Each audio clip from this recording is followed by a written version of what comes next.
Doris heard the sound coming from the guest bedroom: laughter, voices, movement, and her blood went cold. She'd hidden her daughters in that room hours ago with one rule: stay silent. Now someone was in there with them.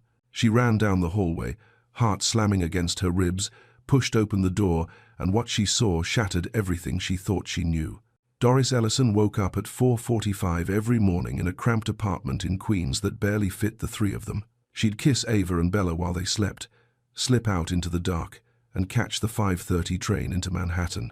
By 7, she was unlocking the back entrance to Jake Lambert's penthouse, a cold, silent place that stretched out like a museum, beautiful but empty, like no one really lived there at all.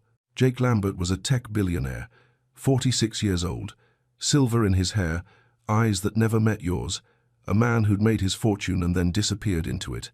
No parties, no guests, no laughter. And one rule he never bent: no children. Not ever. He'd made that clear the day he hired her 2 years ago, his voice quiet but final. "I need silence, Miss Ellison. This is not a place for families." Doris had nodded fast, desperate. She needed that job more than anything. The pay was 3 times what she'd been making, cleaning office buildings enough to give her girls a real chance. Ava and Bella were 4 now, identical twins with bright eyes and loud giggles, the best thing that ever came from a man who didn't stick around. Every morning, Doris left them with Mrs. Chen, the 70-year-old neighbor who watched them for whatever cash Doris could spare.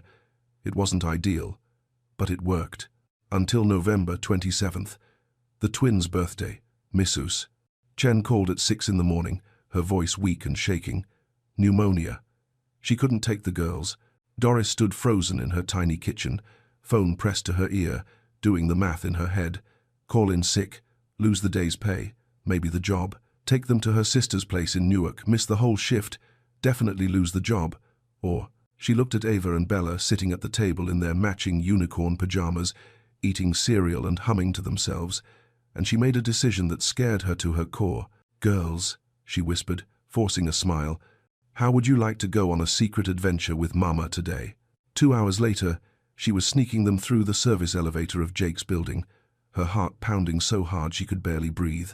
She settled them in the guest bedroom at the far end of the penthouse, the one Jake never used, the one he probably forgot existed. She gave them coloring books, snacks, tablets with headphones, stuffed animals, everything she could think of, to keep them quiet. "Mama has to work now, okay?" she whispered, kneeling down to their level. "You stay right here and stay very, very quiet. Like we're playing hide and seek. Can you do that for me?" "Okay, Mama," they whispered back, eyes wide with the thrill of the secret. Doris locked the door from the outside just in case and went to work with her stomach twisted in knots. Everything was fine. Until 2 in the afternoon.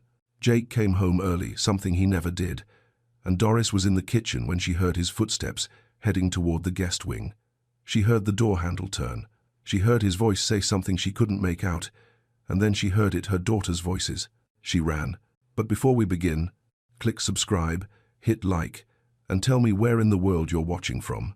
Sometimes God puts people in our path exactly when we need them most, even when we don't see it coming." When Doris burst into that room, she found Jake Lambert frozen in the doorway, staring at 2 identical little girls in red birthday dresses, surrounded by crayons and stuffed animals.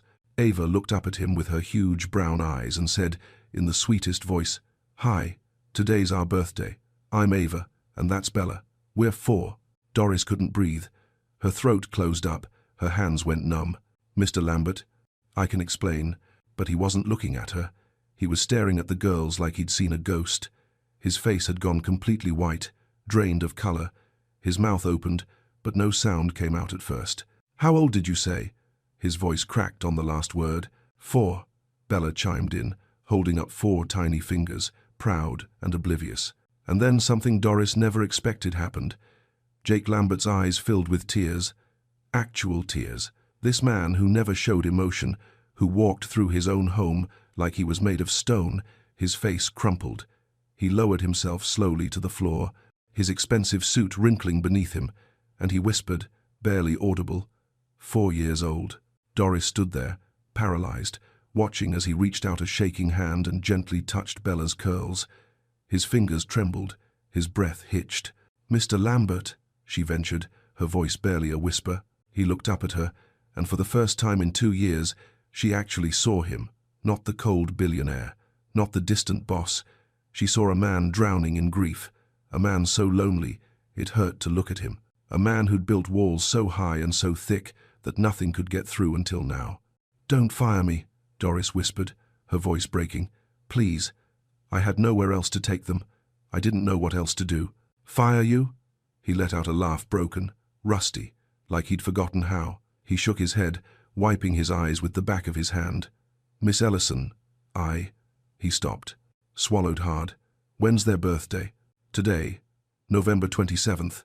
He closed his eyes like she'd just stabbed him. When he opened them again, he looked at the girls with something that made Doris's chest tighten. Longing, pain, hope. "Would you like a birthday cake?" he asked softly. Ava and Bella looked at their mother, uncertain. Doris nodded slowly, still not understanding what was happening, still terrified this was some kind of trap. "Yes, please," they said together, grinning. Jake stood up, pulled out his phone, and dialed. His voice was steadier now, controlled. "I need a birthday cake delivered to my penthouse in 1 hour. Make it special. Twin girls, 4 years old. I don't care what it costs. Just make it beautiful." He hung up and looked at Doris. His eyes were red, but his voice was gentle. "I'm sorry. I should have asked first. Is it okay if they stay? Just for today?" Doris didn't know what to say. Her mind was spinning. This didn't make sense. None of it made sense. But she nodded anyway. "Thank you," he whispered. And that's how it started. An hour later, Jake Lambert was kneeling on his living room floor with a 3-tier princess cake covered in pink frosting and edible flowers. Ava and Bella sat across from him, eyes wide with wonder, and he sang "Happy Birthday" so badly, so off-key, that the girls burst into giggles that filled the entire penthouse, a sound that place had never heard before. Doris stood in the doorway, watching her world tilt completely off its axis. The man who never smiled was grinning. The man who hated noise was laughing. The man who wanted nothing to do with children was lighting candles and clapping along with her daughters like this was the best moment of his life. She didn't understand it. She couldn't explain it. But something had shifted, something deep and impossible and terrifying. And as she watched Jake help Bella blow out her candles, as she saw the way his face softened when Ava threw her arms around his neck and said, "Thank you, mister." "Jake," Doris felt something stir in her chest, something she hadn't let herself feel in a long, long time. Hope. The next morning, Doris showed up for work expecting everything to go back to normal. She'd find another babysitter. She'd keep her head down. She'd pretend the birthday party never happened.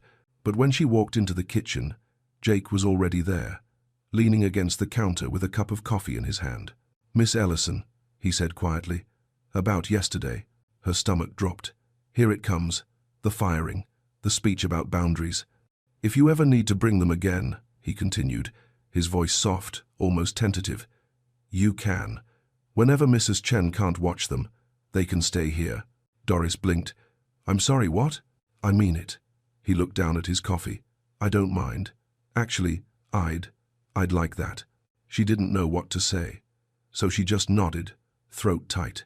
And that's how it began. Over the next few weeks, Ava and Bella came with her 3, sometimes 4 days a week, and every single day, without fail, Jake would finish his morning calls and disappear into the guest room where the girls were playing. At first, Doris would peek in to check on them, expecting him to look annoyed or out of place. But he never did. He'd be on the floor with them, building block towers or reading picture books in different voices that made them laugh so hard they'd fall over. He taught them how to play chess badly, because they were 4 and had no idea what they were doing. But he was patient and kind and never once checked his phone while he was with them. The cold billionaire she'd worked for was melting right before her eyes. One afternoon, Doris brought him tea while he was reading to the girls, and he looked up at her with a question in his eyes. "How do you do it?" he asked. "Manage everything alone?" She shrugged, setting the cup down. "You just do. You don't have a choice. Their father, gone before they were born." She kept her voice even, factual. "I've been working since I was 14. You learn to survive." He was quiet for a moment. Then, softly, "What do you dream about, if you could have anything?" Doris laughed, surprised by the question.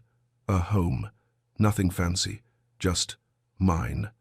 A place where the walls don't shake when the neighbors fight.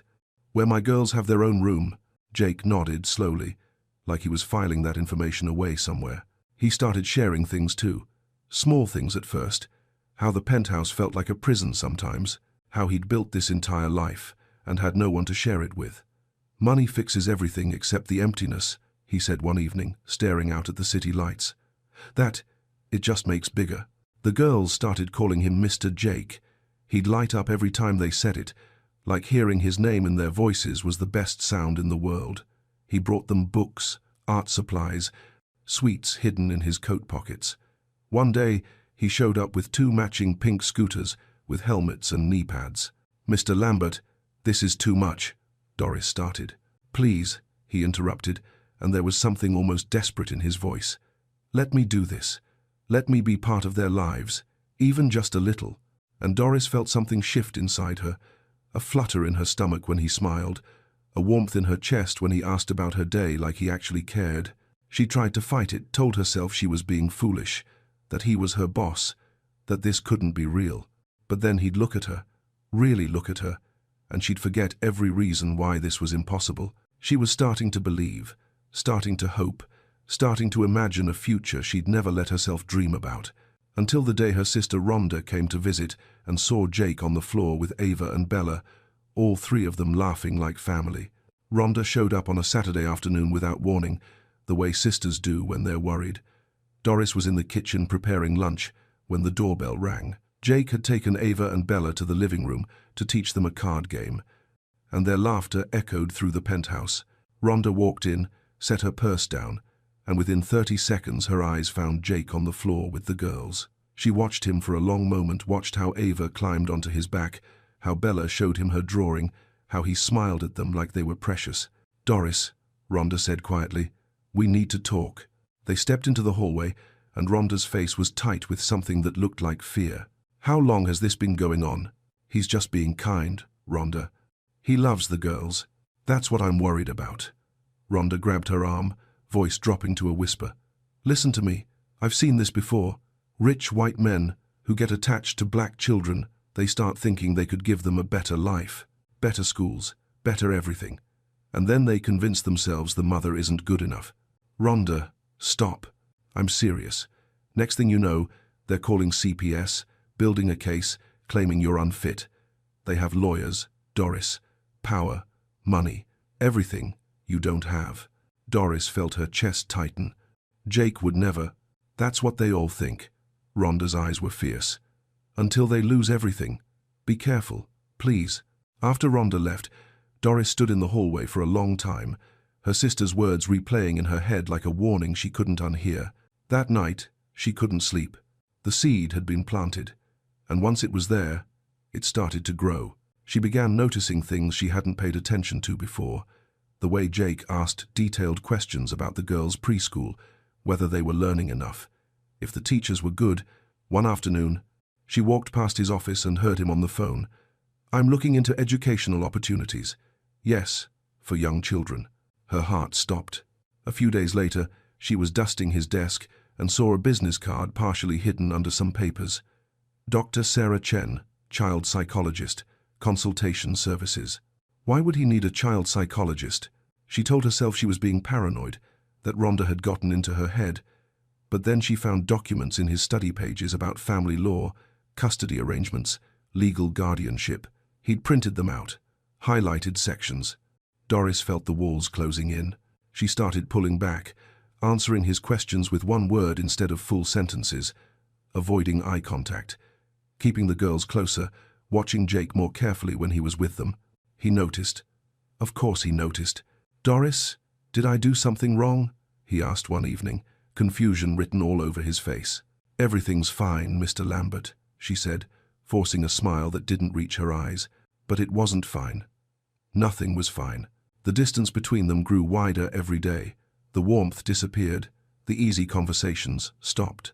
Doris would catch him looking at her with hurt in his eyes, but she couldn't explain.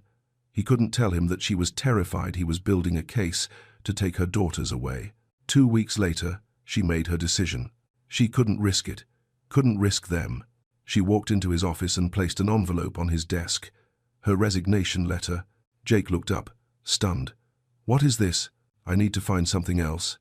I'm sorry. Why? Doris, what's going on? She turned to leave, but he stood up, blocking her path. Please, he said, his voice breaking. Just tell me what happened. What did I do? She wanted to scream, wanted to cry, wanted to tell him everything, the fear, the warnings, the documents she'd found. But instead, she just shook her head and walked out, leaving him standing there with her resignation in his hands and questions he'd never get answered. At least, not yet. Jake didn't accept the resignation. He showed up at her apartment building in Queens 2 days later, standing in the hallway outside her door, knocking gently. Doris, please, just talk to me. She stood on the other side, with her hand pressed against the wood, tears streaming down her face, but she didn't open it. Couldn't open it. Inside, Ava started crying. Mama, why can't we see Mr. Jake? Is that him? Bella's voice, small and confused. Mr. Jake's here. Doris closed her eyes, heartbreaking. Please, Jake said through the door, his voice cracking. I don't understand what I did wrong. Just tell me. But she stayed silent until she heard his footsteps fade down the hallway.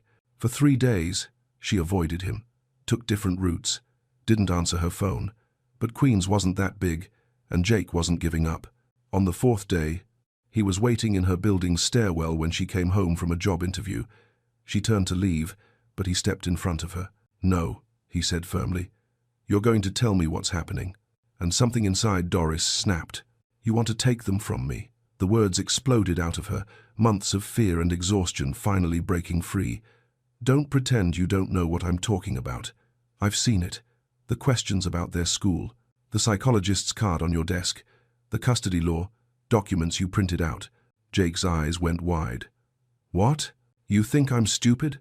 You got close to them, made them love you, and now you're going to say I'm not good enough, that you can give them more, better schools, better life, and then you'll call someone, build a case, take them. Doris, stop. His voice was sharp, almost angry. Have you lost your mind? Then explain it. Her voice broke. Explain why you're researching schools and talking to lawyers. Because I wanted to help you. He ran his hand through his hair, looking desperate. I thought maybe I could pay for a better preschool, maybe help with their education. I thought, God, Doris, I thought maybe you'd let me be their godfather or something. But I never, not once, thought about taking them from you. Then why? Because you're their mother. His voice echoed in the stairwell. Because they need you, not me.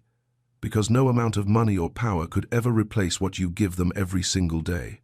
Doris felt her knees go weak.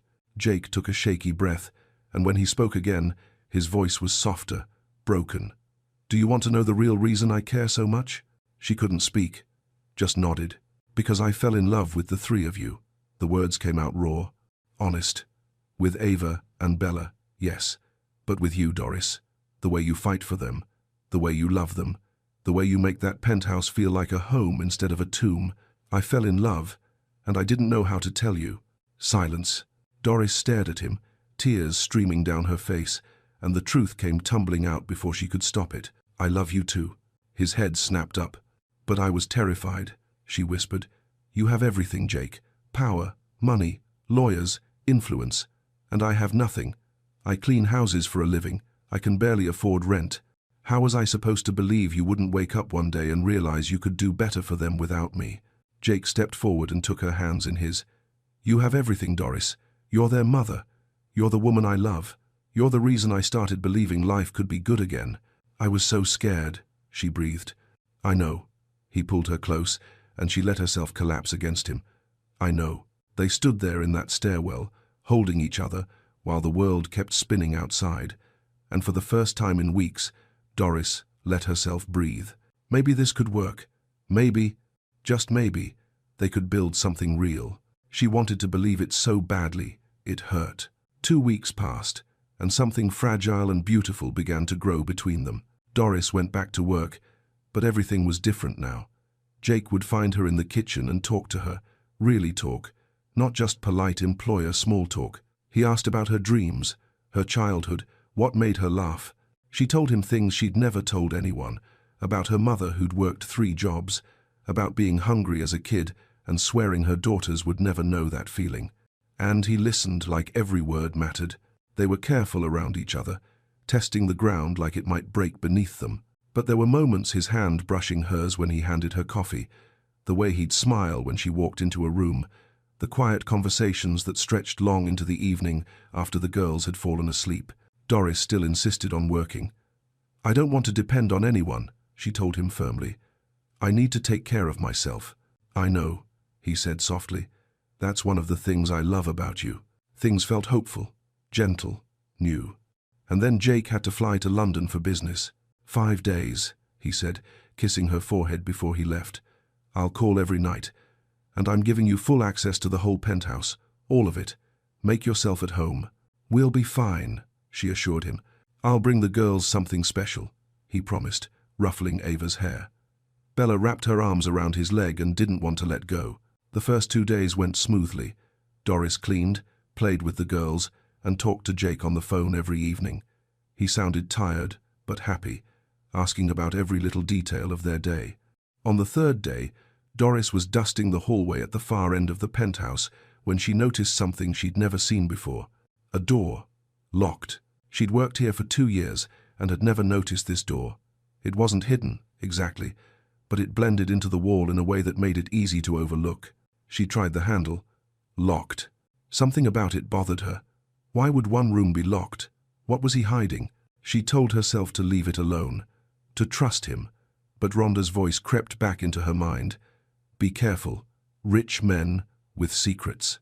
She searched the kitchen drawers and found a small key in a jar near the window. Her hands were shaking when she slid it into the lock. The door opened, and Doris staggered backward, hand over her mouth. It was a nursery, complete and perfect. Pink walls, 2 white cribs with delicate bedding, a rocking chair by the window, shelves lined with children's books, organized by size, a toy chest overflowing with unopened gifts, still in their packaging, stuffed animals arranged on a shelf, like they were waiting for someone, and on the wall, in elegant gold script, Ava and Bella, her daughters' names. The room spun. Doris gripped the doorframe to keep from falling. Rhonda was right. She'd been right all along. He'd been planning this, planning to take them. He'd even prepared their room. How long had this been here? How long had he been setting this up? The business trips, the legal documents, the questions about school. It all made sense now. He was building a case, preparing a home for them, getting everything ready to prove he could provide better. "How could I have been so stupid?" she whispered, tears streaming down her face. "How could I have believed him?" She didn't think, didn't call, didn't leave a note explaining. She just ran. She picked up Ava and Bella from preschool early, told them they were going on a trip. She packed everything they owned into 2 suitcases, clothes, toys, the few photographs she had. Her hands shook so badly she could barely zip the bags. She left 1 sentence on a piece of paper on the kitchen counter. "Don't try to find us." Then she took her daughters and disappeared. By nightfall, they were in a cheap motel room in Philadelphia. The girls were confused, asking questions she couldn't answer. "Where's Mr. Jake?" Ava asked, her little voice breaking. "Why did we leave?" Bella whispered. Doris pulled them close and cried until she had nothing left. She'd done it again. Let fear destroy something beautiful. But this time, she told herself, she'd done the right thing. She'd protected her daughters, even if it meant breaking all 3 of their hearts. Jake came home from London with gifts for the girls, a stuffed double-decker bus for Ava, a miniature Big Ben snow globe for Bella. He walked into the penthouse, calling their names, smiling, ready to tell them about his trip. The silence hit him first. Then he saw the note on the counter. "Don't try to find us." 4 words that destroyed him. He called her phone, disconnected. He went to her apartment in Queens. The landlord said she'd moved out 3 days ago, paid what she owed, and left no forwarding address. He stood in the empty hallway where they'd held each other just 2 weeks before, and something inside him shattered. He hired a private investigator, searched hospitals, shelters, schools. Nothing. Finally, desperate, he tracked down Rhonda. She opened her door and saw his face pale, eyes red and sunken, like he hadn't slept in days, and she almost felt sorry for him. "Where is she?" he asked, voice hoarse. "I don't know. Please." He was begging now. "I need to explain. She found something in my house, didn't she? The nursery." Rhonda's eyes narrowed. You prepared a room with her daughter's names in it, and you're surprised she ran. You don't understand. No, you don't understand. You should have been honest from the start. Now she's gone, and honestly, I think she made the right choice. Jake closed his eyes. Tell her I'm sorry. Tell her I never meant to hurt her. But Rhonda just shook her head and closed the door. 3 weeks. That's how long Doris lasted in Philadelphia before the money started running out. The motel room was $40 a night cheap, but it added up fast. She'd found work cleaning offices at minimum wage, but it barely covered food and rent. The bills were piling up, her savings were nearly gone. But worse than the money was watching her daughters fade. Ava stopped singing. Bella barely spoke. They asked for Mr. Jake every single day, their little voices getting quieter each time, like they were giving up hope of ever seeing him again. When can we go home, Mama? Ava asked one night, curled up on the worn motel bed. Doris didn't know how to answer. She didn't know where home was anymore. At night, when the girls finally fell asleep, Doris would lie awake staring at the ceiling, and a voice in her head wouldn't stop whispering, "What if you made a mistake?" She remembered the way Jake had looked at her daughters, not with greed or calculation, but with pure love. The way he'd gotten down on the floor with them every single day, even when he was exhausted from work. The way he'd cried when he first met them. 4 years old, he'd whispered. Why had that broken him so completely? The nursery, the names on the wall. There had to be more to it, but she'd been too afraid to ask, too afraid to trust. Maybe Carolina planted a fear that didn't exist, she thought. But then she'd remember the locked room, and the fear would flood back. 1 month after she'd fled, Doris was walking back from the corner store with a bag of groceries when a black BMW pulled up to the curb. Her heart stopped. Jake got out of the car, and she barely recognized him. He'd aged 10 years in 4 weeks. His eyes were hollow, his face gaunt, his shoulders slumped like he was carrying the weight of the world. "Doris," he said quietly, "please, just let me explain." She tried to walk past him, but he stepped in front of her, not threatening, just desperate. "I'm not going to hurt you," he said, and his voice was so broken it made her chest ache. 5 minutes. That's all I'm asking. Just let me tell you the truth." She looked at him really, looked at him and saw something in his eyes that made her stop. Not anger, not manipulation, just pain. Deep, unbearable pain. "There's a coffee shop across the street," he said, his voice barely above a whisper. "Please." Against every instinct screaming at her to run, against every warning Rhonda had ever given her, Doris nodded. 5 minutes, she said. That's all. They sat in a corner booth at the coffee shop, as far from other people as they could get. Jake's hands trembled as he held his cup. Doris sat across from him, arms crossed, guarded. "You have 5 minutes," she said. "Talk." Jake closed his eyes and took a breath so deep it looked like it hurt. 4 years ago, he began, voice barely steady, "I was married to a woman named Emma." Doris felt something shift in her chest, but she stayed quiet. "We were happy, really, truly happy. The kind of happiness I didn't think was real until I met her." He smiled, but it was sad, distant. "She got pregnant with twins. We were over the moon. We picked out names together, painted the nursery ourselves, stayed up late, reading parenting books and laughing at how unprepared we were." His voice cracked. He stopped, steadied himself. "We chose the names Ava and Bella."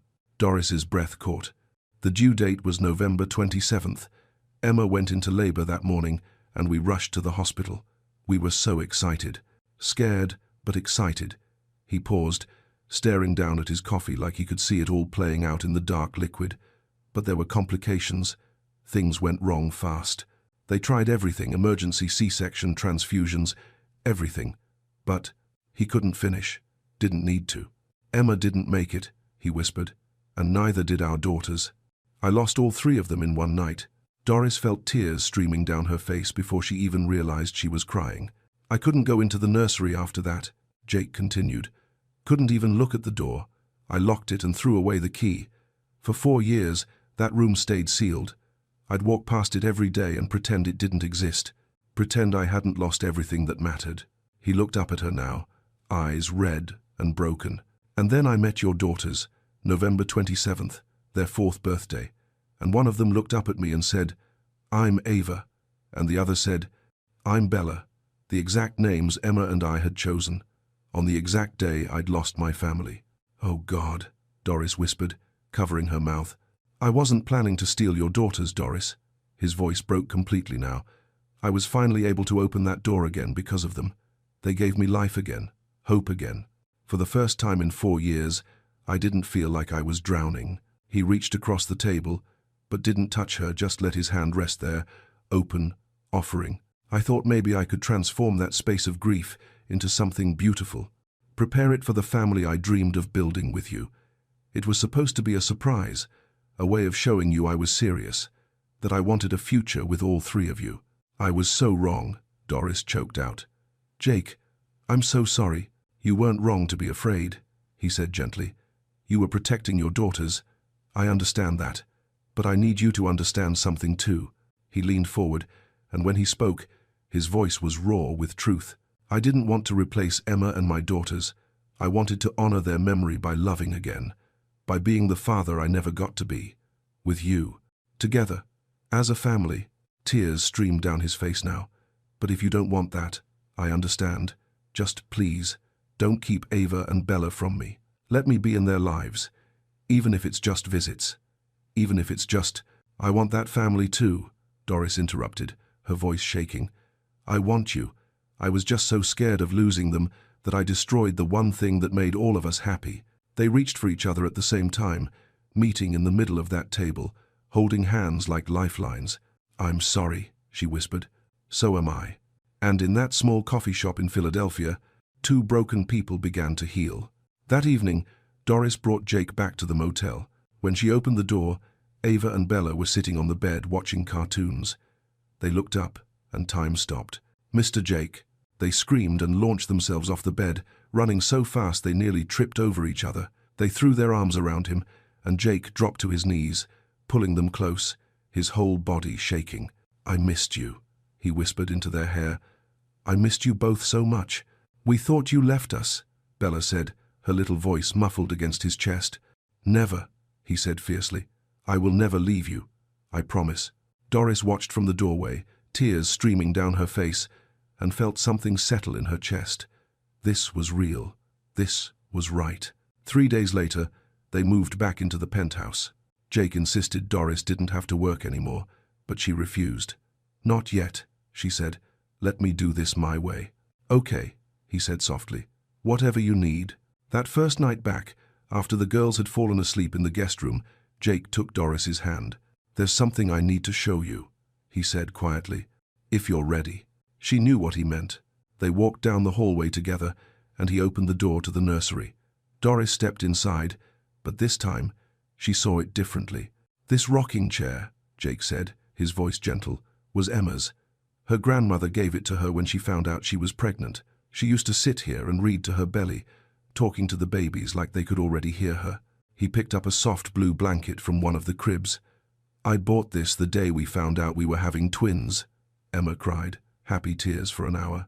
Doris listened, heartbreaking and healing at the same time. "When I met Ava and Bella," Jake continued, "it was like God gave me a second chance at the family I'd grieved for. Not to replace what I lost, never that, but to honor Emma's memory by loving again, by opening my heart when I thought it was dead forever." He turned to Doris, taking both her hands. "This room wasn't a threat. It was a shrine I'd been able to open again because your daughters brought light back into my life. Because you brought light back into my life." Doris stepped forward and wrapped her arms around him. "I understand now," she whispered. "I'm so sorry I didn't see it before." "You were protecting them," he said, holding her close. "That's what good mothers do." They stood there in that room, surrounded by memories of the past and hopes for the future, and Doris finally let herself believe. Believe in second chances. Believe in healing. Believe that sometimes, when everything falls apart, God puts the pieces back together in a way more beautiful than you ever imagined. "What happens now?" she asked softly. Jake pulled back just enough to look into her eyes. "Now," he said, smiling through tears, "we build something new, together," and for the first time in a long time, Doris wasn't afraid. She was ready. 8 months later, Doris stood in a small room at the edge of Central Park, looking at herself in the mirror. She was wearing a simple white dress, nothing fancy, nothing she couldn't afford on her own, because that mattered to her. Her hair was pulled back softly, and in her hands she held a small bouquet of wildflowers. Rhonda stood behind her, fixing her veil, tears already streaming down her face. "I was wrong about him," Rhonda whispered. "I'm sorry I scared you." "You were protecting me," Doris said, squeezing her sister's hand. "That's what family does." Outside, under a canopy of trees with the city humming quietly in the distance, Jake Lambert stood waiting.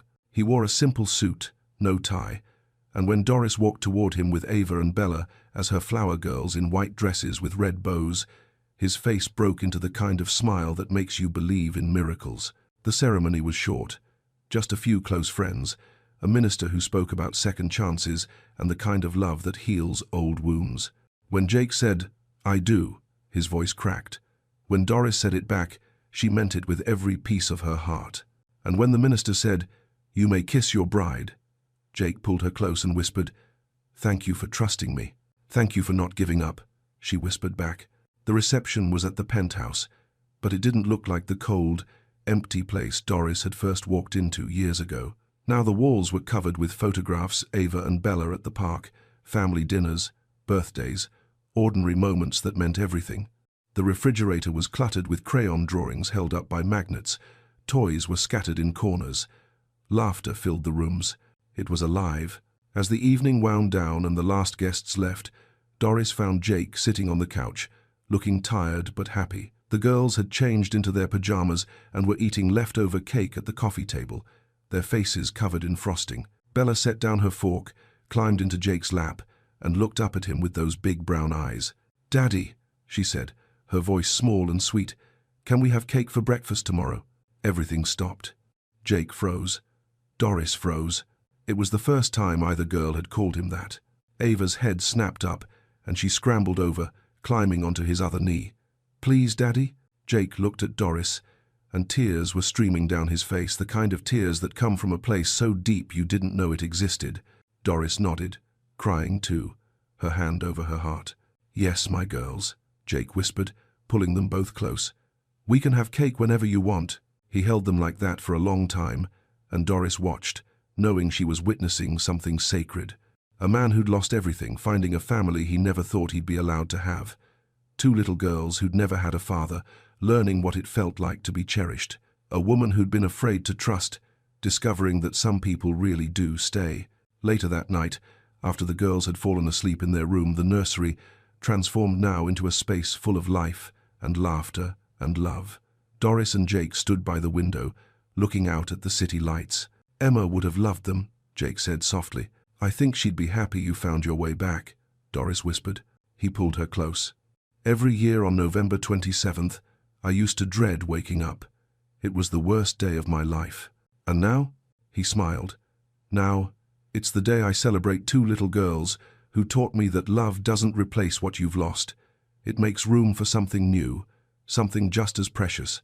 Doris rested her head against his chest, listening to his heartbeat, steady and sure, and she thought about grace, how it shows up in the last place you expect, how it takes broken people and broken stories and weaves them into something beautiful, how God doesn't always heal the way you think he will. Sometimes he brings you something entirely different, entirely better. Family isn't about blood, she realized. It's about who stays, who chooses you, who loves you even when it's hard, even when it's messy, even when it hurts. And every year after that, on November 27th, Jake Lambert knelt on the living room floor with a birthday cake, singing off-key, while Ava and Bella clapped and laughed and called him Daddy, transforming the worst day of his life into the most beautiful one. Because that's what love does. It redeems, it heals, it makes all things new. And sometimes, if you're brave enough to trust it, it gives you a second chance at the family you thought you'd lost forever. "Don't touch him!" Lillian's voice shook the marble walls of Rose Hill Mansion as she planted herself between the masked intruder and the billionaire's son, wielding a frying pan like a weapon. Gregory Johnson stood frozen in the doorway, briefcase slipping from his hand, his brain refusing to process what his eyes were seeing. His maid, his invisible employee, had just saved his son's life. And the man she knocked out. He wasn't just an assassin. He was sent by someone Gregory trusted with everything. Nestled in the rolling hills of Geneva, New York, Rose Hill Mansion stood like a monument to old money and careful control. With white columns that scraped the sky and fireplaces that had burned through centuries, it was the kind of home that looked like it could never be touched by chaos. But inside, it was hollow. Beautiful, but hollow. And Lillian Richardson could feel that hollowness every time she swept the grand staircase. She wasn't new to houses like this, or to being invisible in them. She was the kind of woman people passed without seeing until they needed something cleaned, folded, or fixed. But over the past 3 months at Rose Hill, she'd become something more, especially to one little boy. Alex Johnson, 6 years old, curly hair, sharp as a tack, and lonely. Very, very lonely. His mother had died in a car crash 2 years earlier. His father, Gregory Johnson, tech mogul, billionaire, emotionally unavailable, and constantly too busy. If there was one thing Lillian had learned in all her years cleaning mansions, it was this: money doesn't keep children warm at night. "Miss Lillian, do you think I'm brave?" Alex asked one afternoon, peeking over his bowl of cereal. She smiled gently, tucking a napkin into his shirt collar. "You're the bravest person I've ever met, baby. Even when you're scared, you still smile." And for a split second she saw the corners of his mouth turn upward. That was all the reward she ever needed. That morning, Gregory had left at 5 a.m. sharp. Back-to-back investor meetings in Manhattan, private jet, tailored suit. His goodbye was a nod to his assistant, not his son. Rose Hill went silent again. Lillian busied herself with laundry on the second floor. Alex was in his playroom, reenacting a superhero scene with his stuffed bear, Captain Claw. The fire was lit downstairs. Warmth filled the mansion. Everything felt okay, until it didn't. A subtle shift, a creak where no floorboard should have creaked. Lillian's hand froze over a folded towel. Her eyes darted to the hallway. Then she heard it, Alex's voice. Soft, confused. "Hey, who are you?"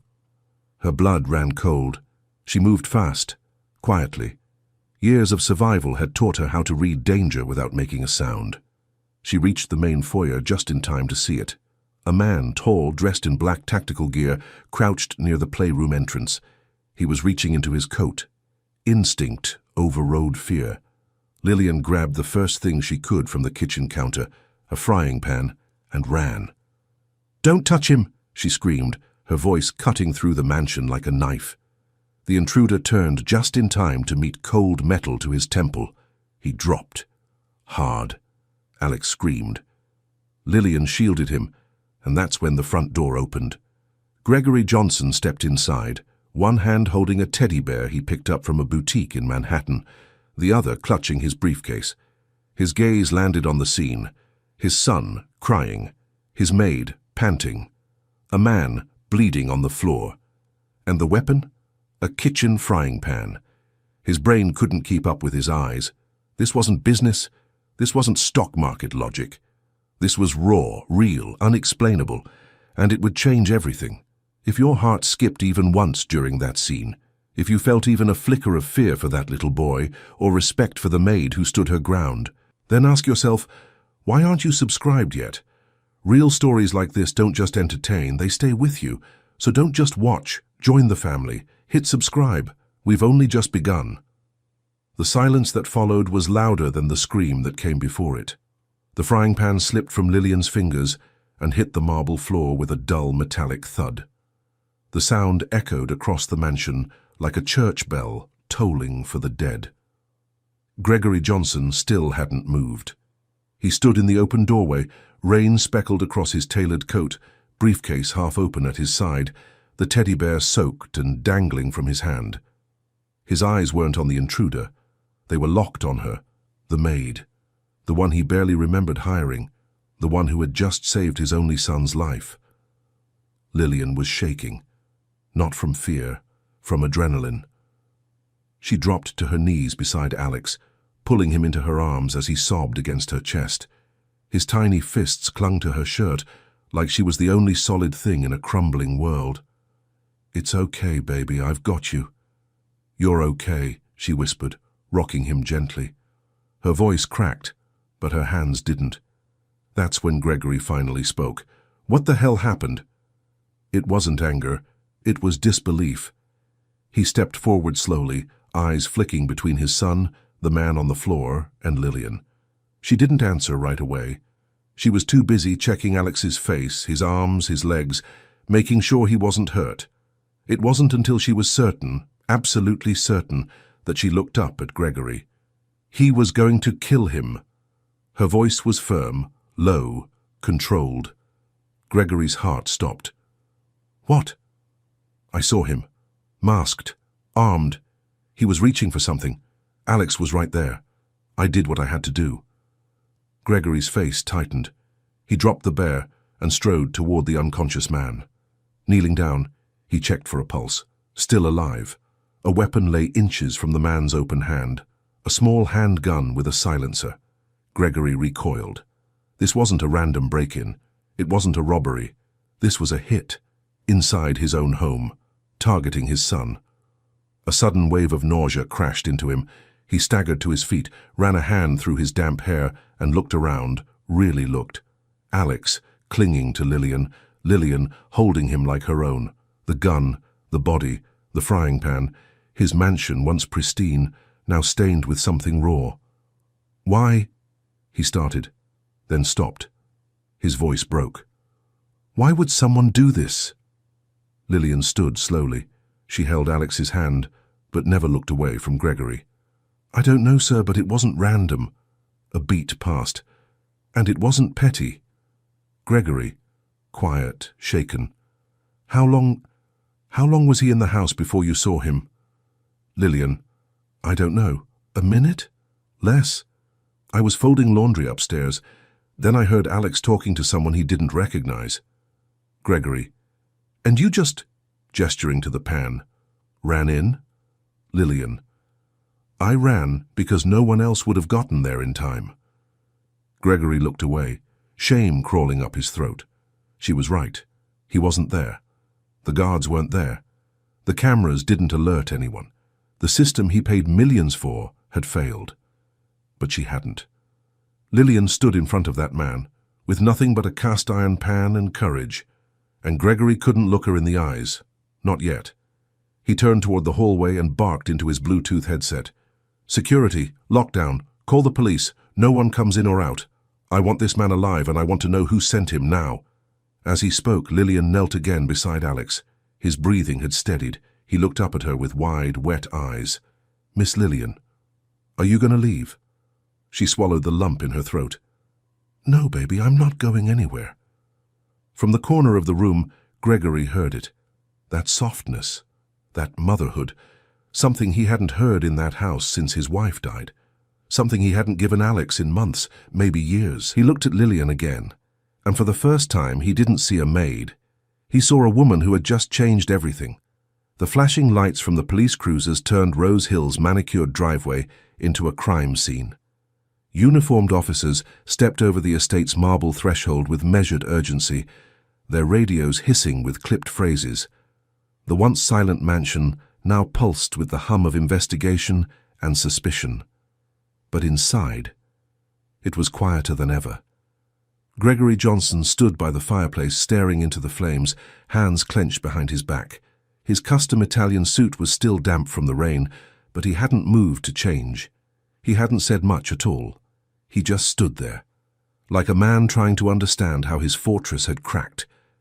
Behind him, Lillian sat on the velvet sofa, arms wrapped around Alex, who had finally drifted into an uneasy sleep.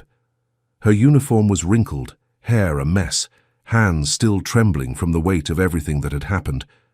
A detective stepped into the room, notepad in hand. "Mr. Johnson, I need to ask again.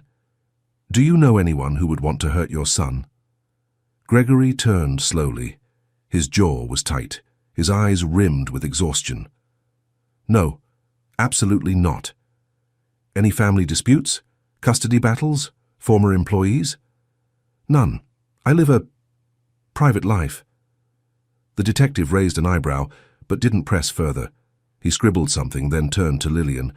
"And you, Miss Richardson, did you see his face?" Lillian nodded slowly. He wore a mask, but I saw his eyes. Light brown, sharp, professional. He didn't hesitate. She looked down at Alex, her fingers brushing over his curls. He wasn't here to rob us. He came for the boy. The room sank deeper into stillness. After the officers cleared the area and the intruder was taken away in an ambulance, still unconscious, Gregory finally spoke. "You should go." Lillian's eyes lifted sharply. "Excuse me?" He looked away. "You've been through a lot. I'll have security take over. You're not expected to stay." Her voice cut through the room like a blade. "You think I'm walking away now?" He turned toward her. She stood slowly, setting Alex gently against a pillow. "That little boy just watched a man try to kill him in his own house," she said, her voice rising. "You think he needs bodyguards in suits with guns, or someone he trusts?" Gregory's shoulders tensed. "It's not about that. It's liability, publicity. You were just involved in a physical confrontation. I saved his life." Silence. "You think your reputation is the one at risk here?" she continued. "I put myself between your son and a bullet because no one else was there. Not your cameras, not your guards, not you." That one landed. Gregory flinched, and for a moment he looked like a man being told a truth he'd never dared consider. "You know what I think?" she added, quieter now. "I think you're scared to face the fact that someone inside this house may have let that man in. I think you're afraid to ask who has access. And I think you're wondering—" She stepped closer. "If you were the target, and not your son." "Gregory, you don't know anything about me." Lillian, "Maybe not, but I know what guilt looks like." Gregory, tense. "This isn't guilt. It's control. Or lack of it." Lillian, softly. "Same thing." Gregory turned away, the fire's reflection flickering in his eyes. She was right. Every inch of his world was built on structure, walls, systems, protection, and tonight it had all shattered, by one man, and one woman who wasn't supposed to matter. Later that night, Gregory sat in his study, surveillance footage pulled up across multiple monitors, but none of it helped. No footage of the intruder entering, no breach, no break-in. Whoever sent him had access. He thought of the people who knew the codes, people who'd worked in the house longer than Lillian, people who'd been with his company for years, people he trusted. His stomach turned. In the guest wing, Lillian lay awake on a small daybed, eyes on the ceiling. She couldn't sleep, not yet. Not while that boy was still in shock. Not while the question of why hung heavy in the halls. She didn't know what tomorrow would bring. But she knew one thing. She wasn't going anywhere. Not until Alex smiled again. Not until she knew he was safe. At this point in the story, what would you do? If you were Gregory, would you trust her? If you were Lillian, would you stay? Drop your answers in the comments. And while you're here, hit that subscribe button, not just because it helps us, but because stories like these deserve to be told, and you deserve to hear them. Lillian should have gone home. She knew it. Her shift had technically ended before the chaos. Her clothes were stained, her hands ached, and the kind of adrenaline that makes you swing a frying pan at a trained killer. That had long since crashed. But she didn't leave. Because Alex hadn't let go of her hand. The paramedics had cleared him, no physical injuries, just shaken, traumatized, clinging to her like his soul had been stapled to hers. So she stayed. And Gregory hadn't said a word about it. In fact, he hadn't left either. They were both still at the mansion, both on edge, both not speaking about the one thing they couldn't stop thinking about: who ordered the hit. That night, the guest wing's lights stayed on. Lillian sat in a plush armchair, watching over Alex as he slept in her bed, too scared to be alone in his. She had brushed his hair back, sang him a soft hymn her grandmother used to hum, and promised, "I won't let anything happen to you." Outside the room, footsteps echoed down the hallway, heavy, hesitant. Gregory. He stood at the doorway, hand against the frame, eyes low. "He asleep?" She nodded. "Finally." He stepped inside, slowly. The distance between them was uncomfortable, like two strangers at a funeral who've shared a secret neither wants to revisit. Then, softly, "Thank you for not leaving." She looked up at him, surprised, not because of the words, but because of the way he said them. Not like a billionaire, not like a boss, but like a father. A man who had finally seen something he couldn't ignore. "He needed someone," she replied. Her voice didn't accuse him, but it didn't protect him either. He sat across from her in the chair beside the window. For a long time, neither spoke. The silence stretched, but it wasn't cold anymore, just real. "Gregory, do you have kids?" Lillian, "I did." A pause. "He'd be 9 this year." Gregory blinked, straightening slightly. She didn't offer more, and he didn't push. The silence returned, but this time it was respectful. He looked at Alex's sleeping face. "He hasn't slept this peacefully in months." "He just needed to feel safe," Lillian whispered. Gregory's eyes moved to her. Not the uniform, not the job. Her. "I'm not sure I even know what that means anymore." A soft creak of the house, and they both looked up. Even in a mansion this size, the walls felt tighter now, like the house itself had leaned in to listen. "Do you have a guest room near here?" Lillian asked. "I don't want him waking up alone." Gregory hesitated, then stood. "You can take the one across the hall. I'll have someone bring you fresh clothes." A beat. Then she looked at him steady. "No press, no pictures, no interviews. I'm here for him, not your image." He nodded once, and it mattered, because for the first time he was taking direction. That night, forced proximity became chosen proximity. They stayed within earshot of each other. Alex slept peacefully, tucked between memories and trauma, and outside his door, the two people who never planned to trust each other began to wonder what would happen if they did. The next morning, frost lined the edges of Rose Hill's windows, like the house itself was holding its breath. Gregory Johnson was already awake. Not that he'd slept. He stood in front of the security monitor in his study, eyes bloodshot, rewinding footage from every angle of the property. Nothing. No signs of the man entering. No alarms triggered. No guards reported anything unusual. It didn't make sense. He took a sip of black coffee and winced. It was cold, bitter, fitting. His assistant had emailed him a list of all staff with gate access. 2 guards, the estate manager, the private chef, and Lillian. He paused on her name. She'd only been here 3 months. No background issues, no red flags, just quiet. But quiet didn't mean safe. Or did it? Across the hallway, Lillian helped Alex get dressed. He seemed lighter this morning, still scared, still jumpy. But with her close, he smiled. He trusted her, and part of her hated that. Because trust meant attachment, and attachment meant vulnerability. And she'd promised herself she'd never feel that again. A knock at the door. Gregory. "Can I speak to you?" he asked, his voice unreadable. She nodded, walked with him down the hallway, into the sunlit sitting room. They didn't sit. He folded his arms across his chest, pacing slowly. She stood near the window, watching him like a storm on the edge of the horizon. "I ran all the footage. There's no sign of how that man got in," he started.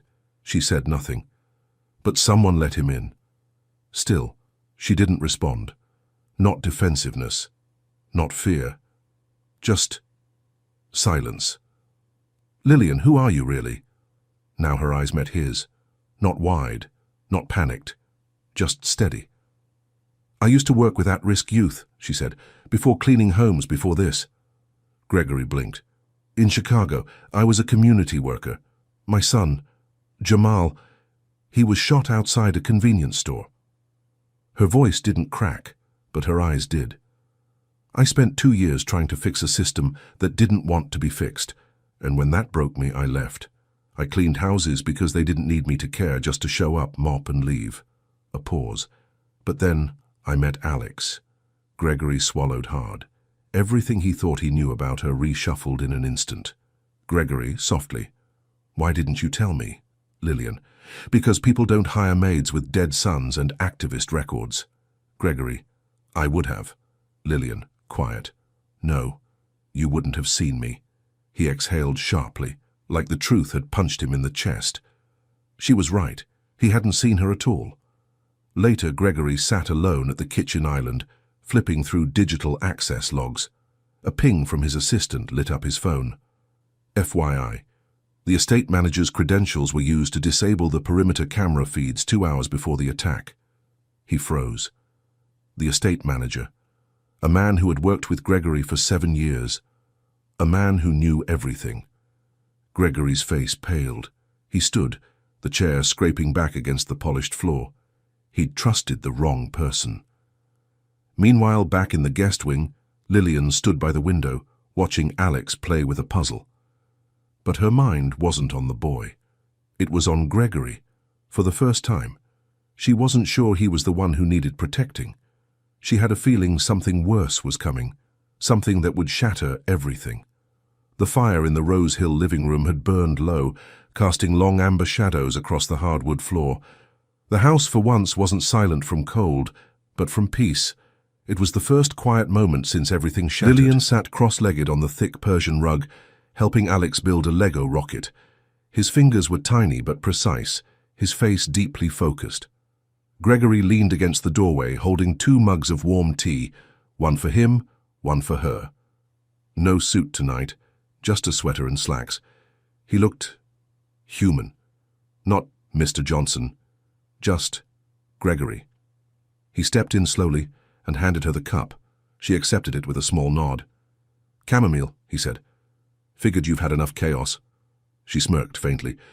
You're not wrong. Alex looked up at his father, eyes wide. Daddy, look, it's a spaceship. Miss Lillian helped me make the fire jets. Gregory knelt beside them, gently ruffling his son's hair. Looks way cooler than anything I built at your age. For the first time in what felt like years, Gregory heard his son laugh, not politely, not nervously, but a real laugh, the kind that came from his belly, from safety. He glanced at Lillian. She wasn't smiling for show. She was just there, fully present. Calm. He studied her in the flickering light. She wasn't just brave, she was constant. Later, after Alex had gone to bed, the 2 adults sat across from each other, tea now cold but conversation slowly warming. What was he like? Gregory asked softly. Lillian didn't have to ask who he was. She let the silence stretch. Jamal was stubborn, she said, eyes distant. Smart-mouthed.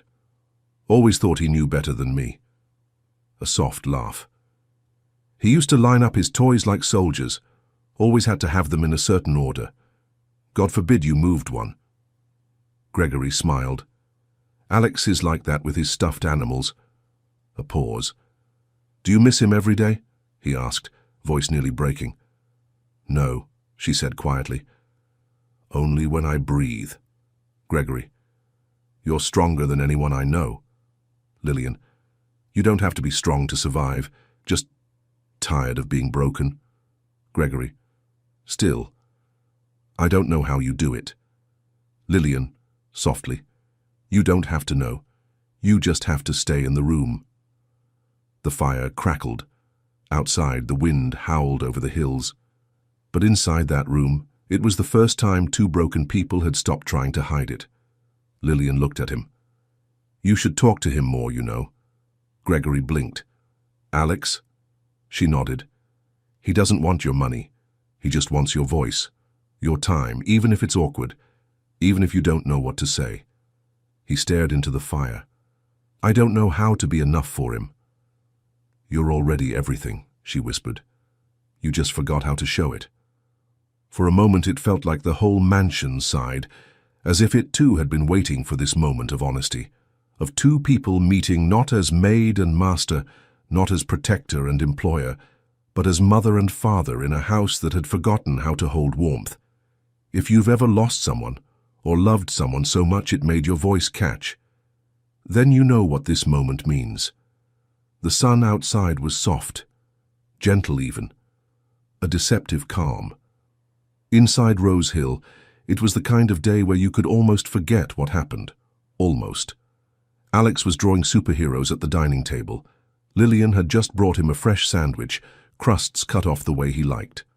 Gregory stood nearby, phone pressed to his ear. Quiet. Focused. Too focused. Understood. Forward me the full report. No, I don't want summaries. I want timestamps. Every login, every entry, especially hers. Lillian froze as the last word left his mouth. Hers? Gregory turned slightly. Eyes meeting hers, but not with softness, with calculation. I'm just being thorough. Her voice was sharp, low, controlled. You're investigating me. He paused, didn't deny it. Your access codes were used. I had to be sure. Lillian stepped closer, fury and heartbreak rising together. So after everything, after I saved your son's life, you think I could hurt him? Gregory's voice didn't rise, but his words landed like punches. People lie. People hide things.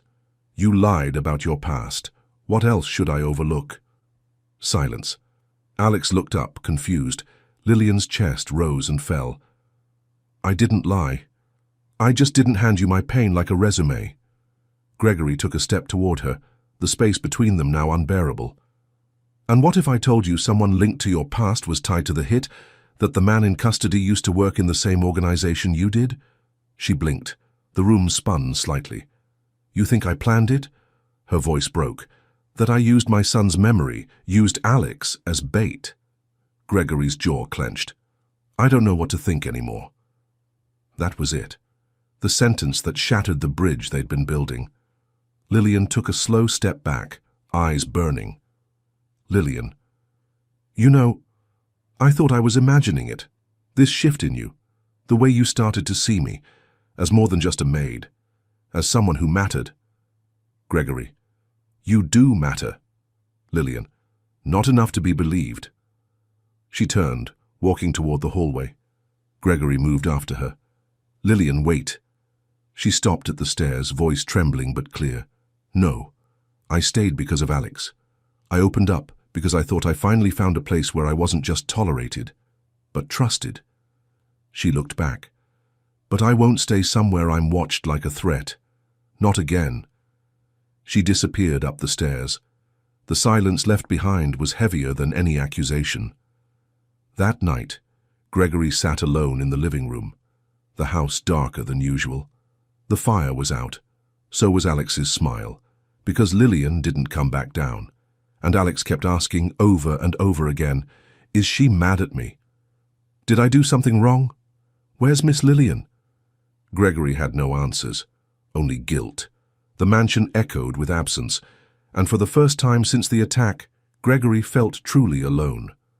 The sun rose slowly over Geneva, casting a golden glow over Rose Hill's cold marble floors. But the warmth never touched the inside.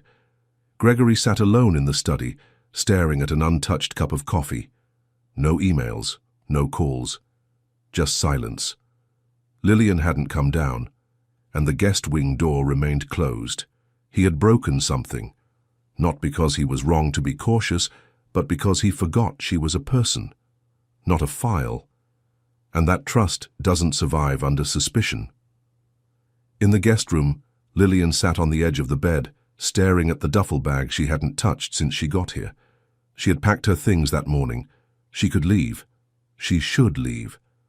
But Alex's drawings sat on the nightstand beside her. A crude, sweet crayon sketch of the three of them standing under a rainbow. Him, her, Gregory. The words scrawled underneath in big, messy letters. My family. Her hands shook. She wasn't family. She was the help. And she'd been reminded of that the second Gregory flinched at her past. Still, part of her didn't want to walk away. Meanwhile, in the security room, Gregory rewound the footage again. Not of the attack, but of her. Lillian, crouching beside Alex, wiping his tears. Lillian, reading to him in the hallway. Lillian holding him like a mother when no one else dared get close. She was so much more than what he accused her of, and he knew it. He picked up his phone, stared at her number, put it down, picked it up again. No. Some things needed to be said in person. Gregory, whispering to himself, if she leaves now, she'll never come back. He stood, and for once, he didn't think about pride. Upstairs, Lillian zipped her bag. She took one last look at the room. Then, a knock, gentle, not loud, not demanding, just present. She hesitated, opened the door. Gregory stood there, not in a suit, no defense in his posture, just a man, face open, voice low. Say something, he said. She held his gaze for a long moment, eyes glassy. You already said enough. A pause. But you didn't believe it. Gregory nodded slowly. I don't know how to fix this, he said honestly. Then don't try to fix it, she whispered. Just mean what you say this time. He stepped aside, clearing the hallway. Can we talk? Really talk? Lillian didn't move for a long time. Then finally, she stepped out.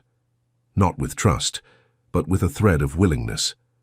And sometimes, that's more powerful than forgiveness. Downstairs, Alex was in the sunroom building a new Lego city. When he saw Lillian walk in behind Gregory, his eyes lit up. Miss Lillian, you came back. She knelt beside him, pulled him into her arms. I never left, baby. I was just thinking. Gregory watched them silently, and for the first time he knew he didn't just owe her an apology. He owed her his presence, his honesty, his trust. And if he wanted either of them to stay, he'd have to choose differently this time. Rose Hill Mansion had changed, not physically. The walls still echoed, the chandeliers still sparkled, and the fireplace still glowed. But something inside it felt alive again. Alex now laughed freely. He spent more time in the sunroom than behind locked doors, and whenever he called for Lillian, it was no longer out of fear, but joy. She stayed. Gregory had asked, not begged, not demanded. He just showed up every morning, every evening, with words that finally meant something. And slowly the mansion stopped feeling like a fortress. It started to feel like a home. But the question still lingered. Who sent the assassin, and why? That answer was still locked behind security layers, until it wasn't. A phone call came in. Gregory sat at his desk, Lillian nearby, folding clean linens on the armchair in the study. Alex was upstairs drawing again, his newest project, a comic book about a maid who fought crime with a frying pan. Gregory put the phone on speaker. Sir, his assistant's voice crackled, we got a full ID on the man from the attack. Gregory leaned forward. Lillian paused. Name's Derek Monroe, ex-military, private security for hire, formerly contracted by... A pause. The Dover Group, your father's old firm. Gregory's stomach sank. My father's company shut down years ago. Yes, sir, but not before transferring their client portfolio to a private holding group. That group was headed by someone named Patricia Ellis. The blood drained from Gregory's face. Lillian stepped closer. Her hand gently rested on the edge of the desk. Who is Patricia? Gregory didn't answer. His voice came out cracked, wounded. My sister. Silence fell. Not the cold kind. The kind that came with betrayal that rewrote your entire childhood. Why? Lillian asked softly. Gregory stared out the window, eyes burning. She always thought she should have inherited control, not me. My father promised it to me before he died. She sued, lost, swore it wasn't over. He shook his head. She didn't want Alex dead. She wanted me shattered. Alex was leverage, Lillian exhaled. And what will you do now? Whatever it takes to protect him, Gregory said. No hesitation. He looked at her. And that includes protecting the only person who's ever truly shown up for him. I've spent years believing money could fix everything, but no amount of wealth has ever made me feel what I feel when I see you with my son. Lillian, gentle. Then maybe it's time to stop spending money and start spending time. Later that evening, in the same room where it all began, the fire crackled. Alex sat curled beside Lillian on the couch, head on her shoulder. Gregory walked in, No suit, no briefcase, just holding the teddy bear he dropped that night. He handed it to Alex. "Think you forgot something?" The boy beamed, then reached for Gregory's hand, tugging him onto the couch beside them. And just like that, the three of them sat there. No words, just breath, warmth, healing, the kind that money could never buy. If this story reminded you that sometimes family isn't about blood, if you've ever been saved by someone who wasn't supposed to, then do one thing. Subscribe.